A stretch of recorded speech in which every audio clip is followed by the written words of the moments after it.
તો જય શ્રી રામ બધા મિત્રોને. તો આજના વિડીયોમાં તમારું સ્વાગત છે. તો આજના વિડીયોનો ટોપિક તમને થંબનેલ અને ટાઇટલ જોઈને ખબર પડી ગઈ હશે, તો પણ હું તમને કહી દઉં છું કે આજના વિડીયોનો ટોપિક છે મિત્રો આપણા આર્ટિસ્ટ ફોટો કઈ રીતે બનાવવો. એટલે કે મિત્રો કોઈ ડ્રોઈંગ બુક જેવો આપણે ફોટો કઈ રીતે બનાવીએ, કોઈ પણ આપણે ફોટો તમે ડ્રોઈંગ બુકમાં તમારો લગાડી શકો છો. તો તમારે કંઈ નથી કરવાનું, તો તમારે વિડીયોને પૂરો વોચ કરવાનો છે, આખો જોજો વિડીયોનો, એટલે બધું તમને ખબર પડી જશે. બહુ લાંબી કંઈ માથાકૂટ નથી, સિમ્પલની ટ્રીક છે. તો તમારો ઝાઝો ટાઈમ વેસ્ટ નથી કરવો અને વિડીયોને સ્ટાર્ટ કરીએ. વિડીયોને સ્ટાર્ટ કરીએ એ પહેલાં હું કહી દઉં છું કે આપણા ચેનલમાં નવા હોય તો સબસ્ક્રાઈબ કરી લેજો, જેથી સબસ્ક્રાઈબ કરીને બેલ આઇકોન ઓન કરી દેજો, જેથી મારા નવા વિડીયોની નોટિફિકેશન સૌથી પહેલાં તમને મળી રહે અને મારો સૌથી પહેલાં તમે વિડીયો જોઈ શકો છો. તો ચાલો મિત્રો તો વિડીયો સ્ટાર્ટ કરીએ. મિત્રો તમે જોઈ શકો છો કે આ ડિવાઇડ બાય ખાવડનો આપણે ફોટો બનાવીએ છીએ. તો તમે જોઈ શકો છો આવા ફોટાને આપણે આવો બનાવી દઈએ છીએ. તો તમારે મિત્રો કંઈ નથી કરવાનું. સૌથી પહેલાં તમારે આવી જવાનું છે તમારા મોબાઈલની ડિસ્પ્લે ઉપર આવી ને એક પિક્સઆર્ટ એપ્લિકેશનને ડાઉનલોડ કરી લેવાનું, જેની લિંક મારા ડિસ્ક્રિપ્શનમાં લખેલી છે, ત્યાંથી પણ ડાઉનલોડ કરી શકો છો અને પ્લે સ્ટોરમાંથી પણ તમે ડાઉનલોડ કરી શકો છો. તો પિક્સઆર્ટ એપ્લિકેશનને ઓપન કરશો એટલે કે આવું ઇન્ટરફેસ આવશે. તો સૌથી પહેલાં તમારા મિત્રો એડિટ ફોટોમાં ક્લિક કરવાનું. એડિટ ફોટોમાં ક્લિક કરશો એટલે આવું ઇન્ટરફેસ આવશે, તમારી ગેલેરી ખુલી જશે. તો પછી મિત્રો કંઈ નથી કરવાનું.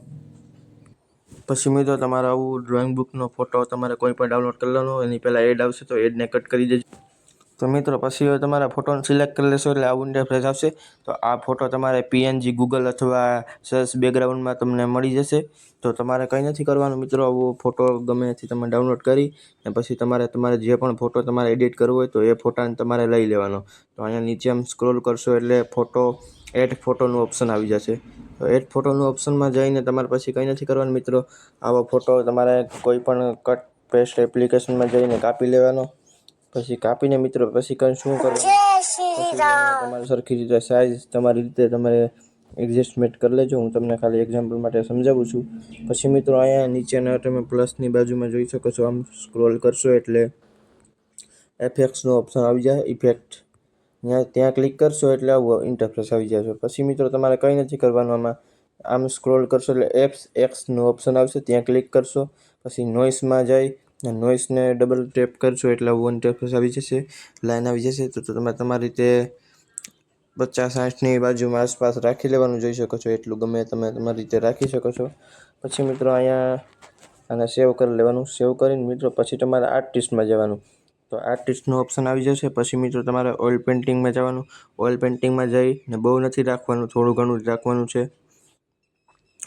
10-12% પણ રાખી શકો છો, 9-10 પણ રાખી શકો છો, તમારી રીતે તમે રાખી લેજો, તમને જે પણ પરફેક્ટ લાગતું હોય એ રીતે. પછી મિત્રો તમારે જવાનું મેજિકમાં જઈને સ્કેયમાં જવાનું. તો સ્કેયમાં જઈને તમારે ફૂલ હશે તો આને થોડુંક એટલું રાખી લેવાનું, જોઈ શકો છો, થોડુંક 70-80% રાખી લેવાનું. પછી મિત્રો કંઈ નહીં, સેવ કરી રાઇટના ઓપ્શનમાં ક્લિક કરી દેવાનું. પછી મિત્રો કંઈ નથી કરવાનું. પછી તમારે આગળ આમ સ્ક્રોલ કરશો એટલે એડજસ્ટનું ઓપ્શન આવી જશે. તો ત્યાં ક્લિક કરશો એટલે સૌથી પહેલાં આ બ્રાઇટનેસ છે, બ્રાઇટનેસને તમારે થોડીક વધારે કરી લેવાની. તમારા ફોટોનો પેઇન્ટિંગનો સફેદ કલર હોય તો થોડુંક વધારે કરી લેવાનું. પછી મિત્રો આ ઓપ્શન આવી જશે, તમારે ત્યાં ક્લિક કરી આને સાવ ધીમું કરી નાખવાનું. પછી મિત્રો આને ફૂલ થોડું ઘણું રાખવાનું, ક્લેરિટીને ફૂલ રાખી દેવાનું 81%ની આસપાસ.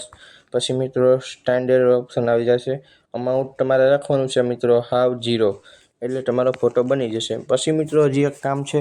પછી મિત્રો તમારે શું કરવાનું કે અહીંયા ઇરેઝનું ઓપ્શન આવશે. ઇરેઝના ઓપ્શનમાં આવશે એટલે પ્રેસના ઓપ્શનમાં તમે ક્લિક કરશો એટલે સાઈડની કાળી પટ્ટી નીકળી જશે.